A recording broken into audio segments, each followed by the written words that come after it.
All right, so we'll go ahead and get this at least started for now. Get things, everybody situated.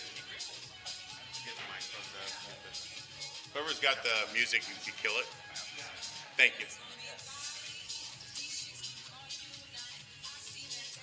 So we had some issues. Anybody who's ever run any type of conference in their life or any type of meeting or anything, you guys know what happens, comes along with the territory.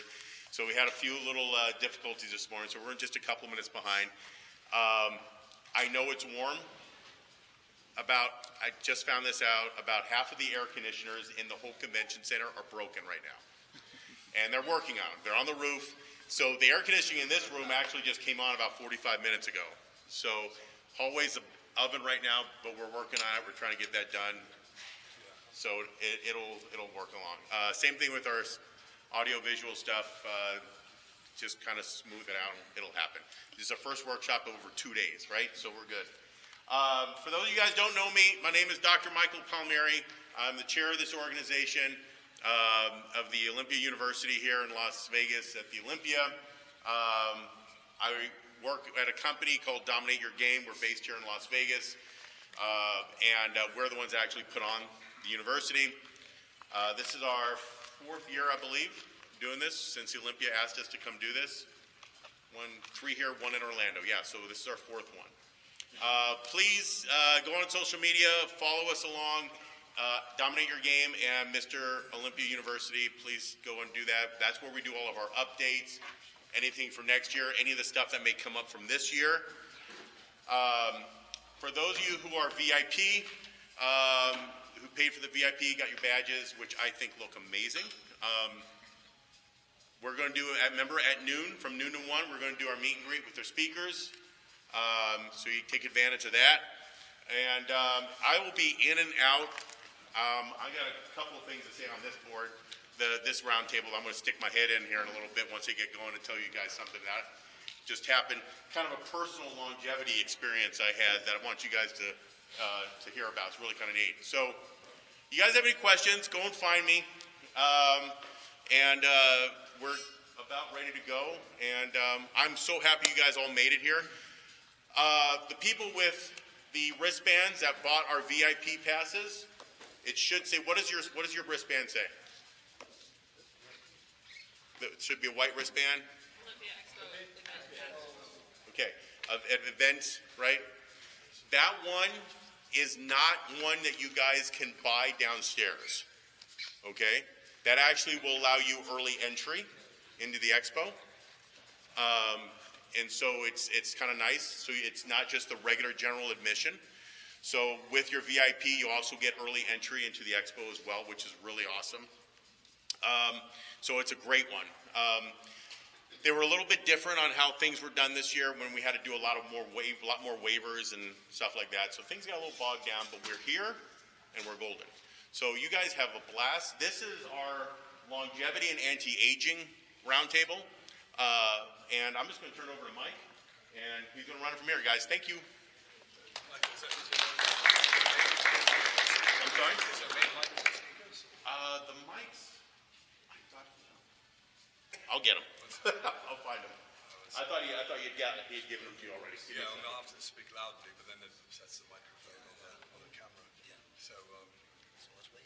We'll just wait a minute before we start. Oh, okay. Got it. Hey, do you have the mic dongle that was charging for me? Oh, is it on the phone? Yeah. Okay. So that's what happened. We're still charging the wireless. Thank you. Modern technology. For the guys, who's a repeat here to Olympia University? Okay, so who's first timers? Okay, you guys, everyone's in for. You talk loudly until then. Okay.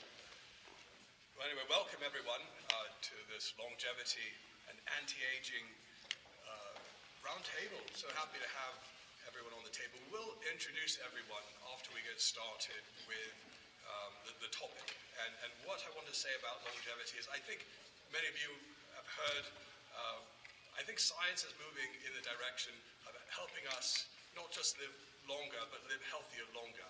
As I've said in the past, I would prefer to add life to my years rather than years to my life, but I'll take both, to be fair. I wouldn't complain.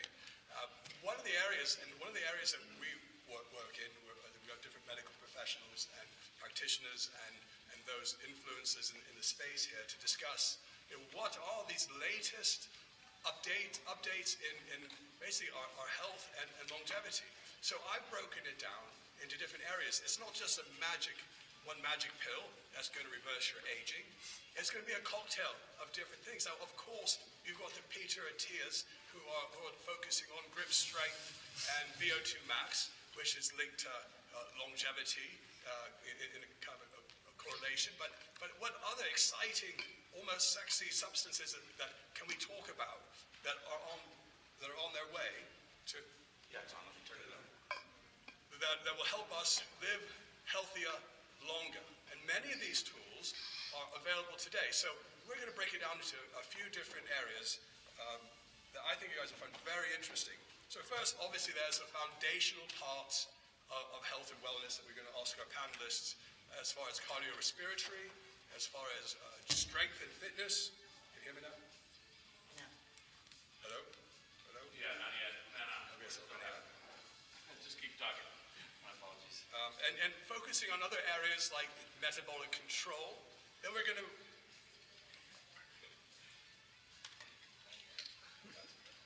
All right. No microphone. That's it. You're done. You're done. No microphone for you. We're recording here, but I want everyone else to be able to hear clearly and have that really good experience. So, Keep going. I guess I'll keep going then. So the next area we're going to look at is mitochondrial health. I don't know how many of you have heard of mitochondria, mitophagy.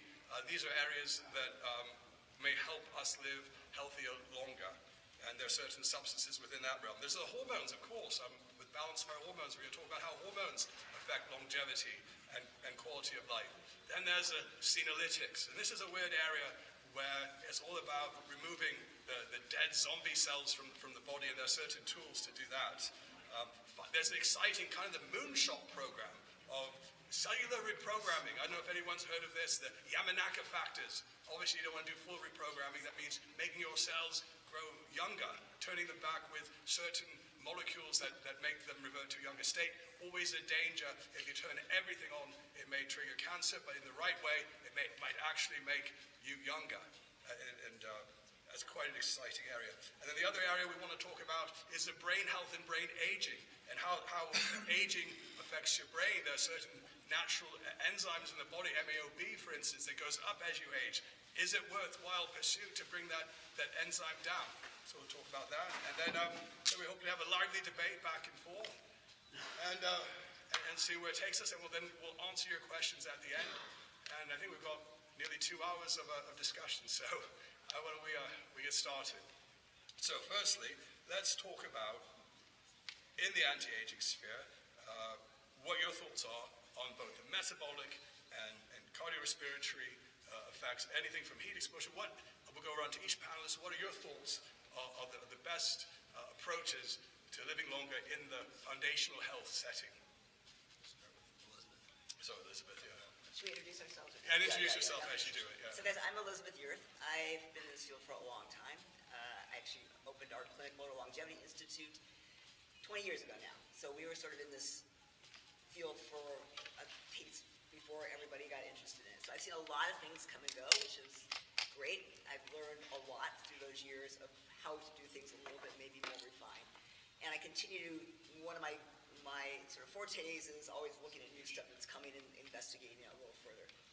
I do a lot of teaching and lecturing about peptides, longevity, and we have a institution called BLI.Academy. It's a learning institution where people can kind of learn this stuff on their own. Basically, I think there's a lot of debate when we look at the exercise world, as we know, of what is the right kind of exercise for longevity. I think you look at the guys in this panel, and you know that we all sort of go into resistance training is an absolute key. I don't think we have to tell this crowd that. Resistance training is an absolute key to this. I think the question is a little bit more what you get into. Maybe Dylan will feed us in a lot of this. How much do we need the cardiac side? How much do we need the zone 2 training? I think that there's a lot of people who said, well, you get enough zone 2 training if you're training your resistance training the right way. You get zone 2 training while you're doing resistance training just by taking rest sets. And then there's those who say, no, you have to be out there doing 2 hours at least once a week, maybe twice a week of lower endurance type training. And I think the debate is still on about that. I'm of the mindset that resistance training takes priority, and then to get the other, I do more of a HIIT training protocol. It works for me, it works for my patients. So that's kind of been my protocol for exercise. I know Dylan, for instance, is a lot more into the cardio side. I think so it'll be interesting to hear everybody else's opinion on the exercise side. I'm Hunter Williams, online health coach. I think when we look at longevity in the context of like cardiovascular health, you have people that probably take that to the extreme, and you'll have like endurance athletes and everything. And I think that actually probably pulls you in the reverse direction of longevity. And so when I think about this, I think of like, what's the sweet spot of how can I optimize my foundational things like my hormones, my diet, my training, my exercise, all those things, but then also get like, maybe minimum effective dose is the wrong word, but like how can I do the minimum amount without putting my body into too much stress? And I think when we look at that, there's obviously going to be like a sweet spot, and it's like how can we use some of these agents to take the work that we're already doing and then maximize it. So I know we're going to get into a lot of the different agents and things like that, but I think it's a sweet spot that we're kind of finding out because probably like 20 or 30 years ago, people thought you had to like go running and do a lot of this stuff that probably long term is not the best thing for longevity. So it's like, how do we integrate resistance training, cardiovascular exercise, and not put the body in a compromised state and do that right so that we can do it when we're 80 or 90 years old and still be healthy, because I think a lot of people probably take it to the extreme in their younger years and probably harm themselves in the long run. So we'll talk about that. Awesome. Hey guys, I'm Jay Campbell. I'm co-founder of BioLongevity Labs, also online social media influencer. I like to look at it from this perspective. The statistics and the data will tell all of us, or tell each of us, the leaner you are, the longer you're going to live. So the most important thing is to focus on body composition. And it doesn't matter your age, as Dr. Yerth said, and by the way, I love your shoes, those are so awesome. I was like looking at her shoes, I'm like, God damn, those are all really awesome. But very truthfully, it doesn't matter your age.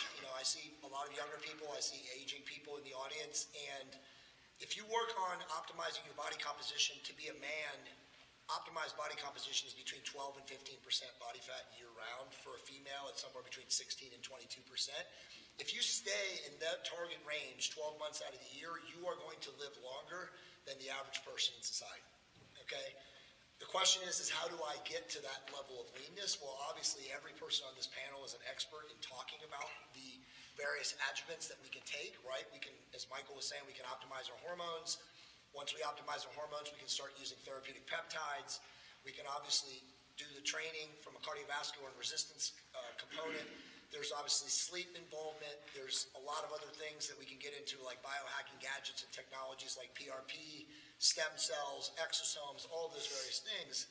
But I just think that for all of you guys here watching us and listening to us today, I think if there's one thing to take home today from all of us, it's the leaner I am, the longer I'm going to live. You cannot overcome that. Statistically, that is provable.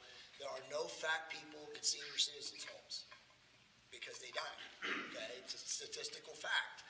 So if you want to be live as long as healthy, or live longer and stronger, get your body fat into those target ranges and keep it there year-round. Well said. I forgot to introduce myself. I'm Mike Kosis. I'm the founder of Balance for Hormones. We're a UK clinic that offers HRT and TRT for both men and women, as well as we now do GLP agonists and fat loss programs. And we look at the holistically all patients. I've always said we're American-style TRT, but with British sensibilities. We were the first in the UK to set up the TRT model as it is, so we're essentially the founders of TRT in the UK. On that note, I'm someone that, over the years, I think you've seen my body weight shift a little bit. I had more body fat. I had some unhealthy issues at one time. But I've been able to correct it, and part of it was through doing more cardio. And weight training was always the basis of what I've done. Now, the thought is, what else has helped? And there's been certain areas of metabolic control, and certain areas where certain medications that help improve the metabolism, but the exercise, the cardio, and the weights together have always been kind of the foundation. So what we hope to talk about is, I also want to talk about also the importance of like VO2 max. I think that people get tied up in that. I don't know what everyone else thinks about the VO2 max and maybe the use of GLP-1s as well to help almost as an exercise mimetic as we continue on the panel. So I'll leave it with the rest of the team. Obviously, answer however you want, but I just wanted to kind of help it flow that way. Yeah, so I'm Touliatos. I'm certified biopathology. I come from Greece. My background is bodybuilding, and I deal exclusively with harm reduction in steroid use, but also replacement therapy in men. Now, I was invited in Italy in March to speak about DRT and give a lecture by Dr. Massimo Spatini, who's my mentor. And we're discussing the dinner the day before, and he told me the new trilogy of age management is be strong. That means have a skeletal muscle, which is the only proven organ of longevity, because the more muscle you have, the less insulin resistant you're going to develop. Right. And the stronger your muscles, the stronger your bones. Also, insulin resistance leads to metabolic syndrome, that leads also to cardiovascular disease, decreasing cognitive function, and then you need to be fit by meaning, as Jay said, lean, but also have a good VO2 max, because the better your cardiorespiratory capacity, the more chances to survive in ICU when you get, for instance, hospitalized. And then be happy. What does this practically mean? To lower your stress, your cortisol levels, okay, and socialize, because it's proven that people who live lonely are more likely to develop more stress because of perhaps the death is coming and you're alone. So breaking down this means have more muscles, have less fat and better lungs, and also have a good sleep, because insomnia leads to cortisolemia and antagonizes testosterone, of course, and then it messes up with ghrelin and leptin and your appetite and your body composition eventually. But, That's good. Well said. Well said.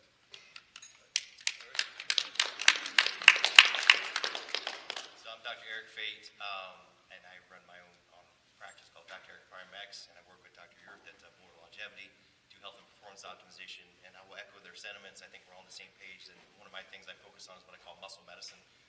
For the reasons that everybody said, for years, a lot of people not really we're seeing and hearing that now, but muscle is the organ of longevity, as we've been discussing. But so I think it's all about optimal body composition, and the goal is to get there and to not just have big muscles, but to have functional muscles. You can be big and not, bigger is not always better, but if you want to be strong, that's going to be correlate very well to longevity and overall health. So as Dr. George said, muscle helps with insulin sensitivity, helps with body composition, reducing cortisol, etc. But muscle also secretes chemicals called myokines, which have their impact throughout the entire body. Things like irisin and IL-6, and they impact every organ of the body, the brain, the bone, the liver. Similar to what you hear about with GLPs, etc., can help the body perform optimally. So it's not just about looking good in the mirror, it's actually doing things behind the scenes at a chemical level to help you live longer. And I think in terms of how we get there, as everybody said, everybody has a different, there's different ways to do it, and my answer is always, it depends, because everyone is different, because it depends on your lifestyle, your work schedule, your stress, what I call like your stress cup. If somebody's in a tough time in their life, they're working all the time, they've got kids, they're going through a business change, that's not the time to be fasting and cold plunging and working out and doing HIIT. You're gonna run yourself into the ground. So it depends on your schedule. For me, I like to keep things as simple as possible. I'm a simple guy. So I tell everybody, number one, like everybody says, is hit the weights. We have to lift heavy crap at least 3 days a week, and it doesn't have to be crazy. If you've got a crazy schedule, you can get a killer workout in 20 minutes, and I can show you that. So on top of that, just move, just walk. Walking is very underrated. Look at our ancestors, the long-lived societies. They're constantly moving, right? Nowadays, we we sit a lot, which is, as everybody knows, is horrible. So you can crush it in the gym for an hour, but if you're on your butt the rest of the day, that's not good. So if everybody knows me, I'm going to be getting Nancy here soon, because when I'm at conferences, I'm always pacing in the background. I know, I should be pacing right now. Right? So, that NEAT, that non-exercise activity thermogenesis, is huge and actually burns more calories than anything else. So just, if you're working all day, even if every hour, 45 minutes, if you can get a move for 5 minutes, just move. So people that tell me, I don't have time, everybody has time to move for 5 minutes every hour. And just walk every day. Now, if you want to throw in some HIIT, I love HIIT too, but some people can't do it. They're too stressed or too busy. It's great. I love it. It's very efficient. So if you can do it, great. But you don't have to, again, like Betsy said, you don't have to overdo it. Just sprinkle it in once or twice a week. But for me, if you hit the weights, you move, you walk every day, 20 minutes here, 20 minutes there, 5 minutes here, walk after meals to help with digestion and insulin sensitivity. You could walk with your spouse or your friends and have social time, listen to podcasts, do whatever so you can kill two birds with one stone and be efficient. So I think that's what it's all about. Nice. Well said. All right, everyone. My name's Dylan Gemelli. I do a little bit of everything. He has the #1 fitness podcast in the world. Yeah, baby.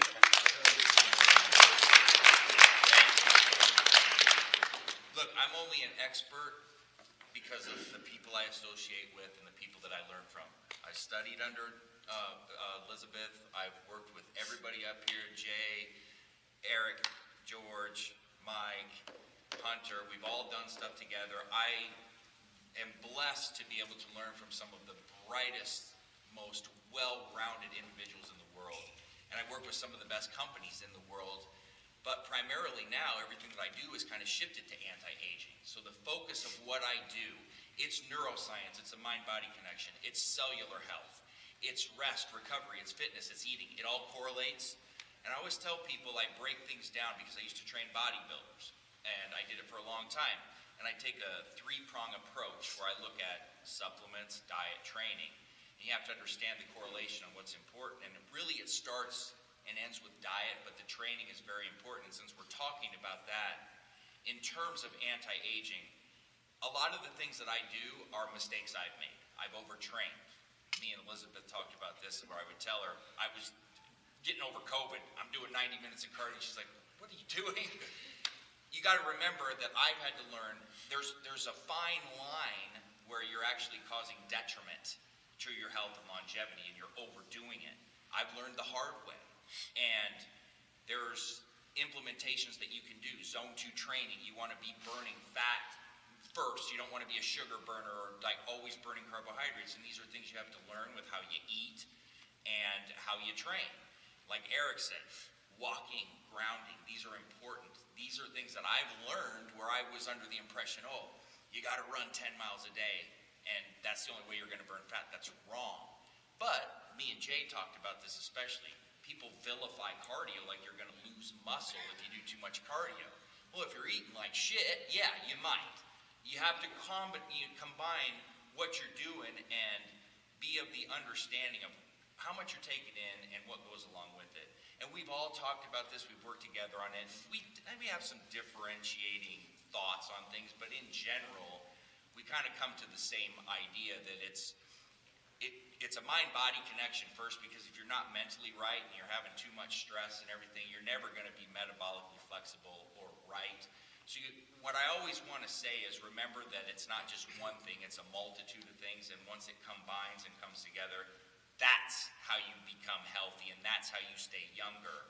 Because we can take every peptide or supplement in the world, but if you're off here and you're stressed, if your hormones are off, if you're not eating properly, it doesn't matter.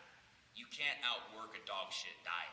You know, these things, so it all comes together. But I would say when it comes to the training aspect, don't try to overdo it and try to overcompensate, because you're actually putting yourself backwards as opposed to moving forward. And we'll kind of get into the neurological side and everything else. But with the training, of course you want to do it, but you know, take it from somebody that overtrained their whole life.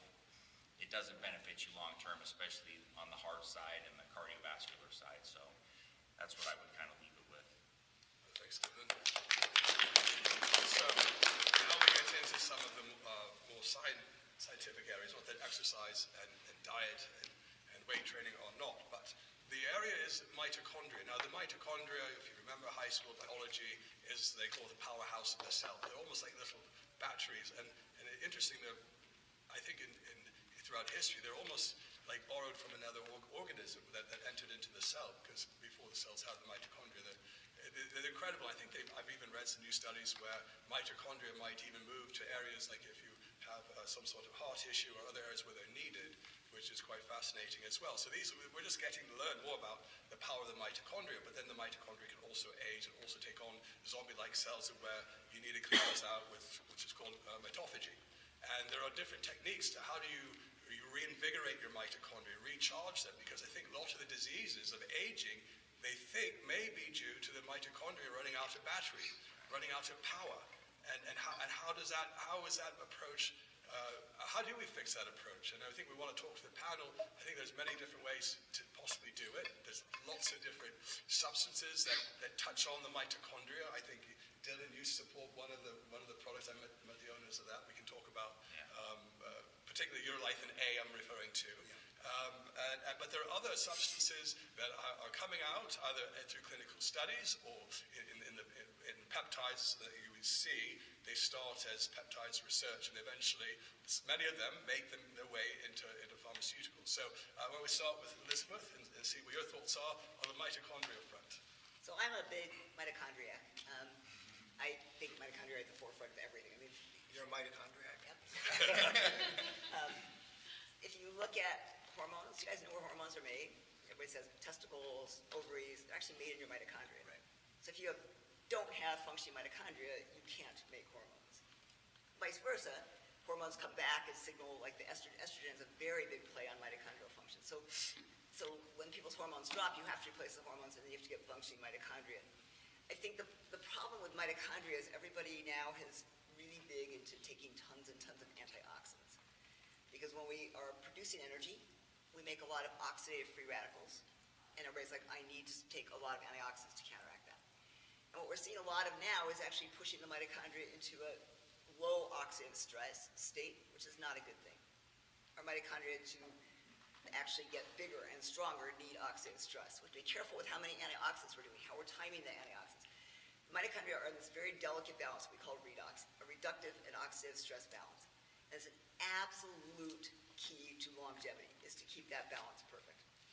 So basically, if you're just pounding your antioxidants, you're taking vitamin C and vitamin E and all these different things all at one time, you're actually doing yourself more harm than good. And I always tell people, you've got to cycle your antioxidants, you have to use them at appropriate timing.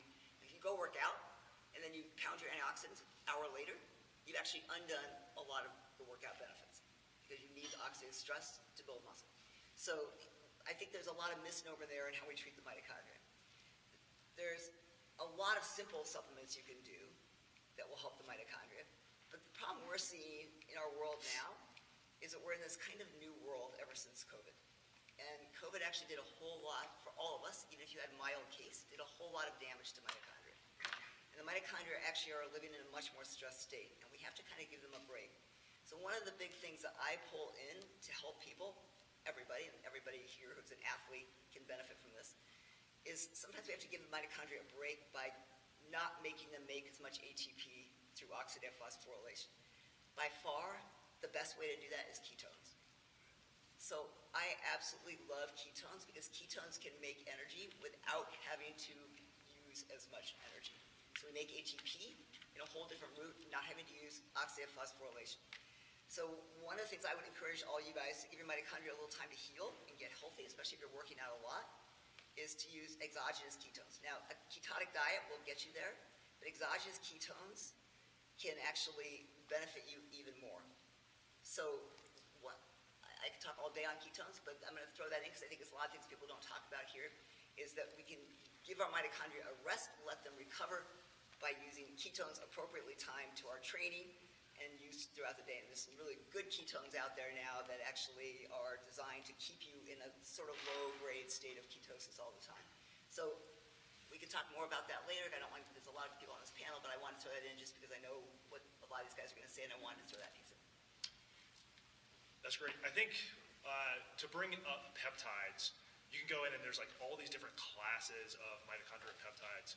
I want to talk about one that's really cool, and it's called SS31. I like to think, if you work of like mental models, SS31 almost acts like a hardware remodel to your mitochondria. And when people ask me what it does, like everyone's like, hey, you got a peptide for that. Okay, what does this one do?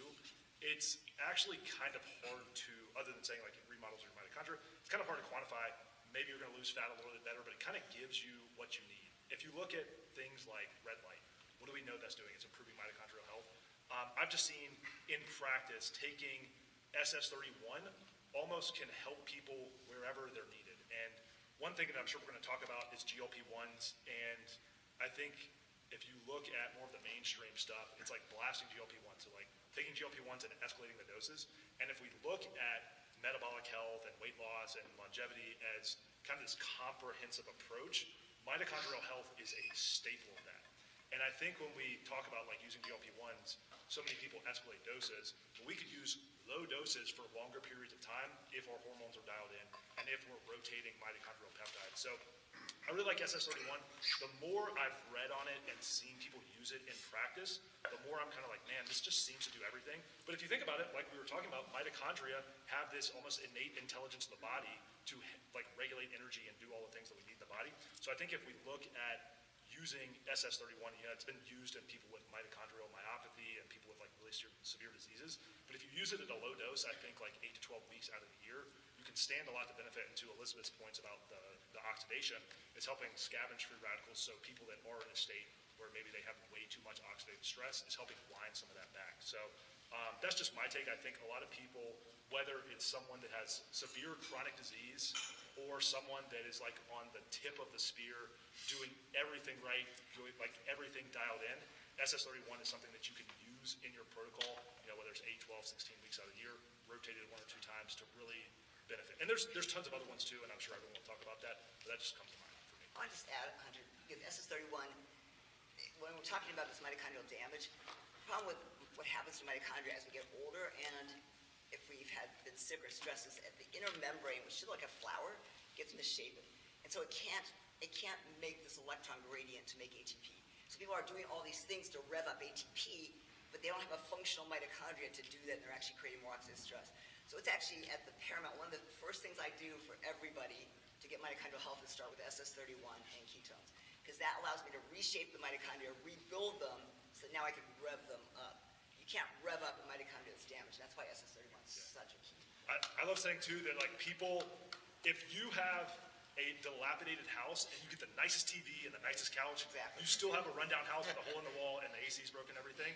And so until you fix those things, kind of the foundational things, and SS31 helps do that, it's going to like lead in the direction of people doing all those things and then not getting the results. And getting more damage. Exactly. Yeah. So great answers. Well said.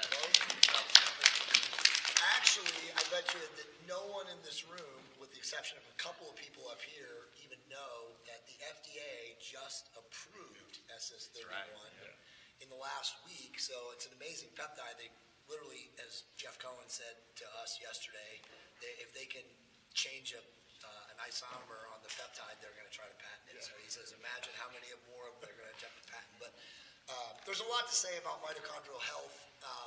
As Elizabeth said, our hormones are made in our mitochondria. The more insulin resistant, the more obese, the more metabolically deranged you are, the less your mitochondria even function. Okay? So again, if it goes back to what I originally said about the leaner you are, the longer you will live, there's lots of ways to optimize your mitochondria.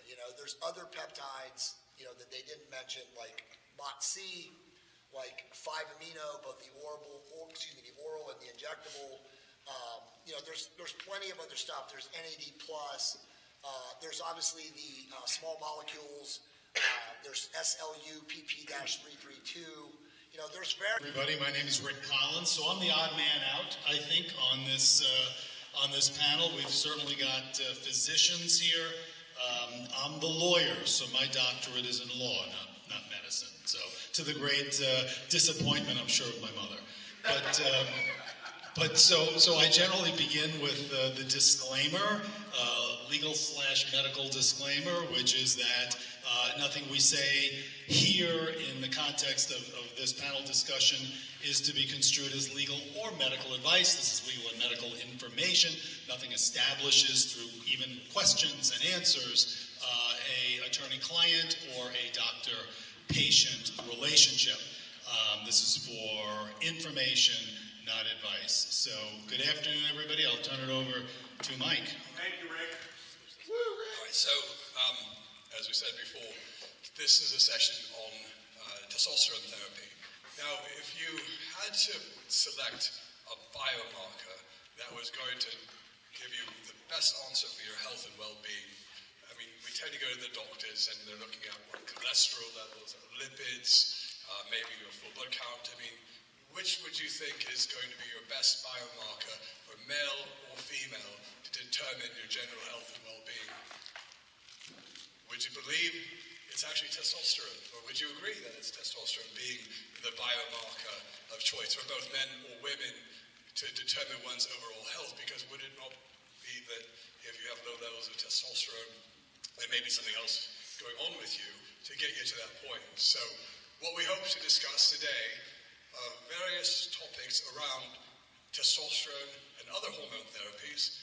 In particular, testosterone seems to lead the way, but we want to start today talking about testosterone in females in particular, and then we're going to talk about other areas, namely, how does one determine if they have low levels of testosterone and other hormones that could be included, growth hormone, and then where do you go from there, and why is there this stigma around using hormones, and in particular testosterone and other hormones are kind of left alone. So we're going to open it up to the roundtable discussions. And firstly, would you agree that if there were a single biomarker that you could measure that would show general health and wellness, that testosterone in males or females could be the one?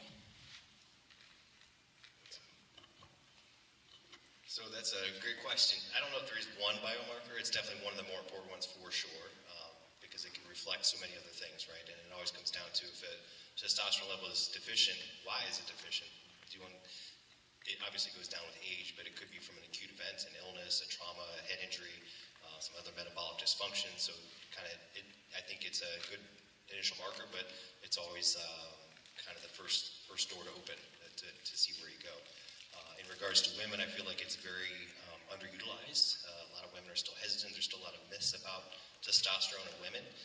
And it's just as important in women as it is in men. I think one of the things we're all trying to do is try to break down that myth that it's just a male-only hormone.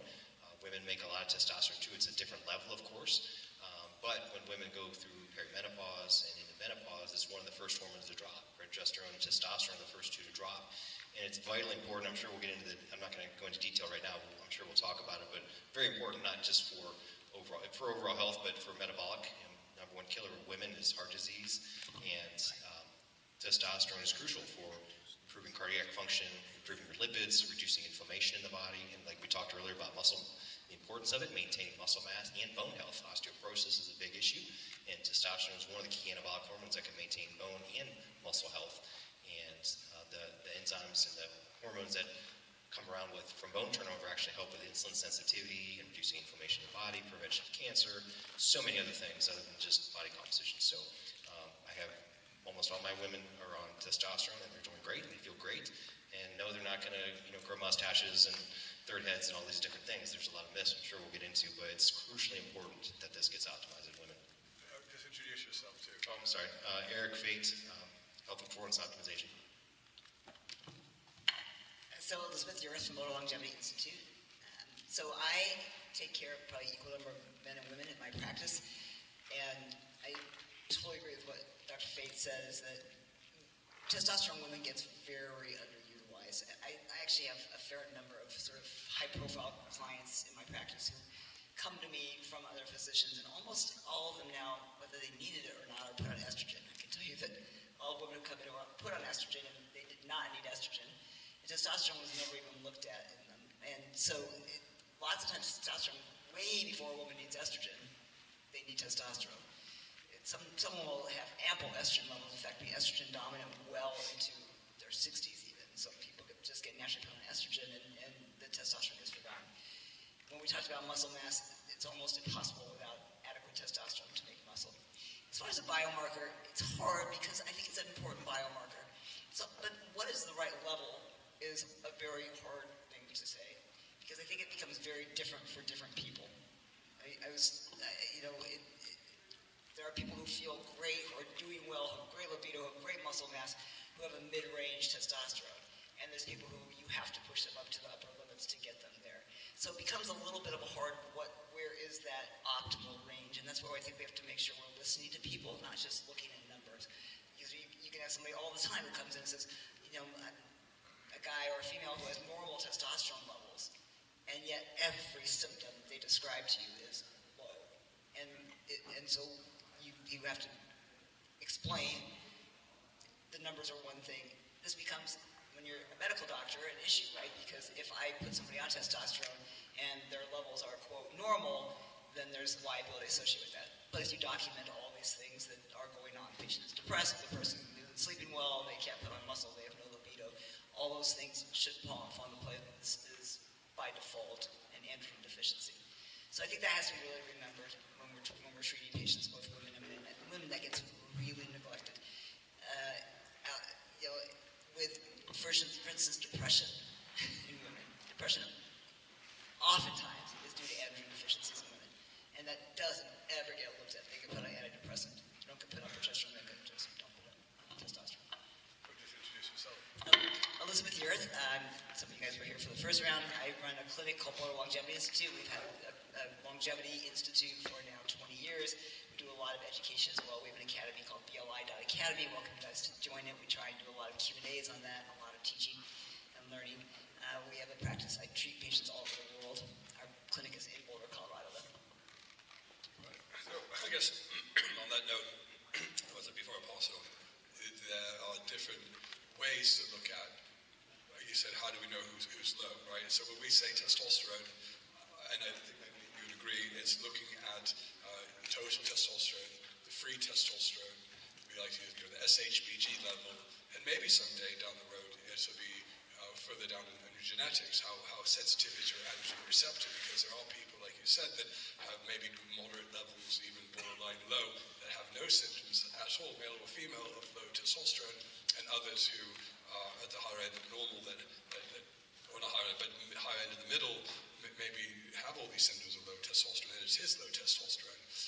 I spoke to endocrinologists, believe it or not, my best friends, well, only because in the past I found them to be what I call mediocre diabetes specialists, because they tend to ignore folks on thyroid, or maybe not even that well. They'll be focusing on diabetes, but if they were good diabetes specialists, they may consider testosterone for those patients, and many times they won't, or they'll demonize it, or they'll demonize other clinicians who are moving into their space. I always say, you go, urologist. You might have a path there, but beyond urology, there are other specialties that will start learning more about testosterone. We have in the UK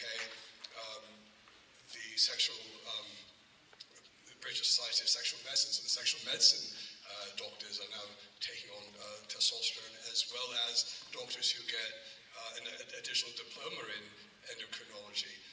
But one of the endocrinologists who I spoke to at Imperial College, he was talking about, it's unfortunate because a biomarker on the blood test is just one point in time, and he's seen when they've done these studies where they've done it cannulated over a period of a day, or they put a cannula in and they take different measures every 10 minutes, that first test or second test, when they pulled the labs, would have fallen in the normal level, and that patient wouldn't have been given testosterone treatment.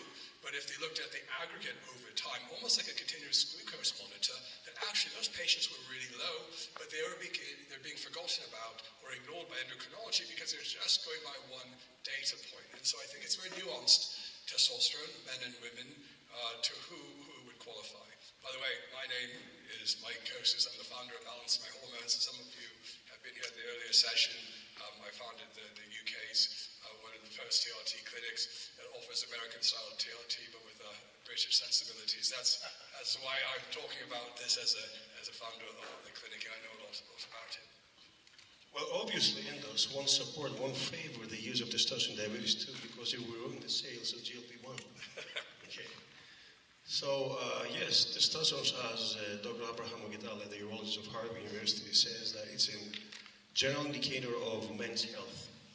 And low testosterone is linked to mortality. Now, testosterone is anti-inflammatory because it lowers C-reactive protein, and it lowers also LDL by oxidizing the visceral fat, and we know more visceral fat gives more inflammatory cytokines. You lower the A1C, so more insulin sensitivity. So we can assume that low testosterone hypergonadism is linked to heart inflammation and mortality. I guess people had demonized testosterone in the past. And I think, friends Dr. Morgenthaler, who I had the privilege of meeting this earlier in January, actually dug up data into why, especially men, were being denied treatment of testosterone because of Dr. Huggins, who came up with this linkage. Yeah, linkage based on 2 patients. They didn't use PSAs back then, but concluded that because you get testosterone and one of the patients, the cancer progressed faster. Dr. Morgenthaler concluded that was false data, and it's something called the androgen saturation model, where, of course, even we see right in patients that first start TRT, sometimes the prostate will normalize to where it should have been, and you might get someone who has an extra low PSA level on the male side that will just normalize to where it would have been if they actually had optimal testosterone. That low PSA level, he was saying, doesn't necessarily is protective in those cases because it's masking something that was there. But anyway, that was his view on testosterone. It's really fascinating conference. But we usually refer to him because he kind of opened up the field to say, well, actually, these men have been suffering all these years and not being treated with testosterone, and they were in really dire states, and that happened for nearly about half a century. So I'm Rick Collins. Most of my legal practice is kind of where testosterone and the law intersect in one way or another. I've probably represented tons of doctors, tons of athletes who are accused of doping in doping cases, probably more underground steroid SARMs, peptide labs than anybody around. Dr. Touliatos and I have often talked about sort of why is there this anti-testosterone stigma? What is, an agenda. Certainly part of it is that testosterone is a Schedule III controlled substance because it was used mostly by a Canadian sprinter by the name of Ben Johnson in the 1988 Seoul Olympics, which caused a huge furor in the sports world of sports journalism, and Congress held a bunch of hearings and decided that to get steroids, including testosterone, out of sports, we'd make it a controlled substance. So that's part of the stigma. I also think that there's sort of an anti-testosterone, anti-muscularity, anti-masculinity vein that kind of runs through it a little bit. I mentioned in the panel this morning in the main stage that it was Alan Alda from the television show MASH who apparently first coined the phrase testosterone poisoning to describe basically what's wrong with men. Why they cause wars, why they cheat on their wives, why they do all the bad things that supposedly men do. And testosterone gets blamed for that. When we talk about low testosterone, though, one of the things that I think all the doctors will tell you is that as you age, it goes down. After the age of about 30 or so, maybe 1% a year or something along those lines. Clearly, when you're older, your levels are lower. But there's also this generational decline, right? So our grandfathers had, on average, higher testosterone levels than our dads did. And our dads, on average, have higher levels than we have. So there's this downward, this decline moving further and further downward. And when we talk about what's normal for testosterone levels, we're basing it on the population averages. So what are normal levels today? How do we know, and we really don't have the data, unfortunately, that 100 years ago, the normal range was significantly higher? How do we not know that it wasn't much higher than it is today, and that hypogonadism is more prevalent than we would even think? Have any thoughts from the practitioners on that possibility? Well, I think in my short, and I've been in practice 20 years doing this kind of medicine, and I've seen Quest and LabCorp both change their normal values down. So what we saw as normal, we're actually seeing this with inflammatory markers, because nobody has normal inflammatory markers. We actually saw what was normal even a year ago. They've actually changed the norm. So you can't rely on labs, because they actually are looking at what is normal in the population now. For instance, myeloperoxidase, which is a really big inflammatory marker, they actually made the normal 1,000 times difference, because nobody's normal anymore. Same thing happened with testosterone, that we actually just shifted the curve. So obviously not right. We shouldn't be having lower testosterone, but we do, so now we had to shift the curves. So you're exactly right. And that's just in my 20 years of practice. If you think back 50 years, it's even worse. Right. Yeah, I agree. It's shifting back. And the one point I do want to make is normal is not optimal, right? That's another key difference. There's normal people out there. There's quote-unquote normal ranges, but like we said earlier, everyone is different. You know, a lot of it is genetics, different things. One guy, based on their genetics, or women, that definitely, can feel great at a testosterone level of 400, others not till higher. But the biggest thing is, again, normal is not optimal. Normal may be, quote-unquote, normal in the traditional medical world, but, I see it all the time. So as all of us here, we see people come in with all the symptoms of, like a low thyroid or low testosterone, but their levels are, quote-unquote, normal. Well, that's great, but again, that's not optimal. They need to be tweaked and modified. It could be because of it's not getting into the cell, there's inflammation, poor diet, there's just not enough hormone, there's a million things that could be going on, but we have to get them optimal and treat the patient, not just the lab. When we do, they feel better. And I agree with what Rick was saying. I think we've definitely seen a decline in all hormones.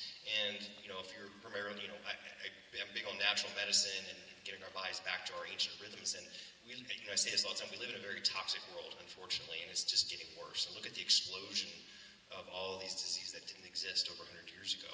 Huge bump in obesity, insulin resistance, Alzheimer's, autism, all these different things.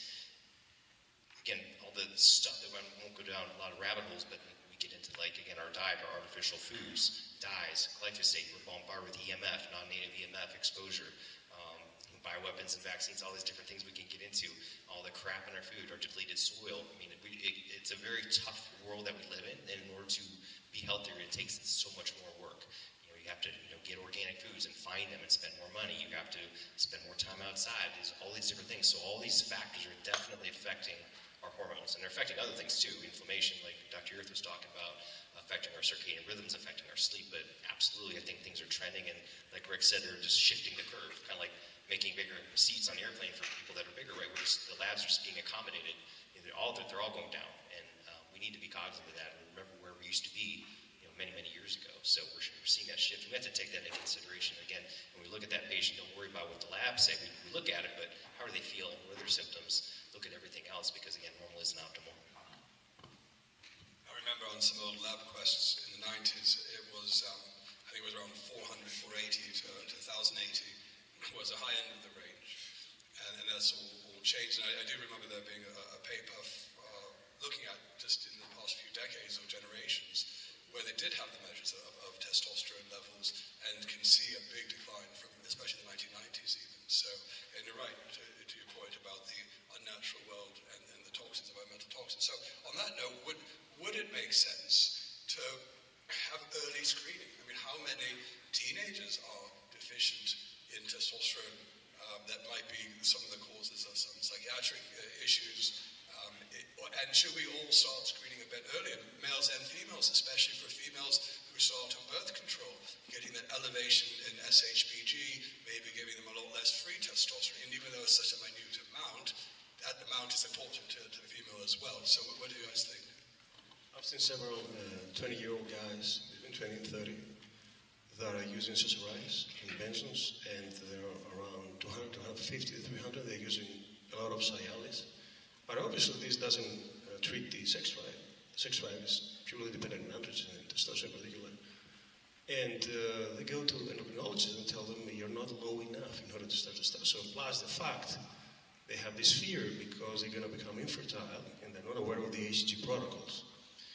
All right, so most of the youth doesn't sleep well. So taking narcotics also, ethanol, that lowers. And actually I had a dad at 50 who came with his son in order to draw blood. And Dad had 550 and the son had 350. So this is what Rick says that. And actually there was a 65-year-old guy, perfectly well physically. He had 900 testosterone. And this is a living example that the old generation is far healthier than the current one. And the youth actually is going downhill. To that point, my father, I hope he doesn't mind me saying this, his testosterone levels were around 900 nanograms per deciliter, and he's 76. Though the caveat is he has higher SHBG, as you do as you get older. But yeah, even my younger brother, who's 43, has levels over 1,000 naturally. So, you know, it's genetic. I didn't get that part of the genes for some things. I'm on TRT. But you do wonder, you know, and we see a lot of older patients in that generation, the boomer generation, having higher testosterone levels. What about obesity? And we're now, in the U.S., what are we now, 70% overweight and obese, which is unprecedented in history. So what role does, I mean, we know that there's a correlation. How big is the role that obesity is playing in this generational decline in testosterone? I mean, that's huge. So is the just change in lifestyle. I mean, what are boys doing now? They're in front of their computers playing video games, right? They're not out playing and doing the things. They're also just not around the opposite sex as much. There's been some limitations there as well. And a push to just males shouldn't be as aggressive, shouldn't be as assertive. And so that actually lowers testosterone. When you're not encouraged to be a little more assertive, a little more protective, a little bit more aggressive, that actually in and of itself lowers testosterone. So we're doing all these things that are lowering testosterone in our young males and not then even checking it. And then we have an epidemic of young males with early diabetes, with depression and anxiety. I will just say, I think we need to start screening everybody at young ages for most things. There's an article just came out yesterday in Journal of American Medical Association looking at cardiovascular disease, and that at 25 was a predictor of what your cardiovascular disease was going to look like 40 years later. So we actually, I think our screening, nobody starts thinking about these things until you start getting older, and I think we need to start looking at our 20-year-olds in all their profiles, their cardiometabolic profiles, whether it's their hemoglobin A1Cs, what is their testosterone levels. Women on birth control pills are screwed, and people are being put on at 12, 13 for acne. If you're on birth control pills, your hormones are so disrupted, and they can stay disrupted long after you stop birth control pills, with very low testosterone, progesterone that's non-existent. So we've created a lot of problems in the way we're treating our patients as well. So, as Rick said, obesity lowers testosterone through the visceral fat that increases estrogen shot of the brain for testosterone production. But also low testosterone makes you unable to burn fat and retain the muscle. So when endocrinologists give you the GLP-1, they tell you just lose weight. You're not unable to lose weight with low testosterone just by restricting the calories, which is another factor of how you feel tired. So doctors are not aware of the fitness, how it works. You're not able to preserve muscle and burn the fat in a catabolic hormonal state. And you're not able to train just by restricting the calories. So, plus the factors that Eric said, that there are several factors on low testosterone apart from obesity. So the end will say, just lose fat and you're going to increase your testosterone. But it's not the only reason that obesity lowers it. So there are a number of several other reasons that lower testosterone. And you cannot increase your testosterone when it's low and you're fatigued, when you're obese, I'm sorry. So when it works, if you're about the mid-range, if you want to increase your testosterone by losing fat, by diet, it works. If you have 500 testosterone, you want to go to 700. If you're at 150, you're not able to lose fat. You're going to kill all the muscle, plus you don't have energy. If you're at 150, chances are you've got a very low estradiol level, which does make it really hard to burn fat. Now, it's interesting that we're talking about the weight loss because the European Society of Endocrinology, part of their guidelines, say if you have an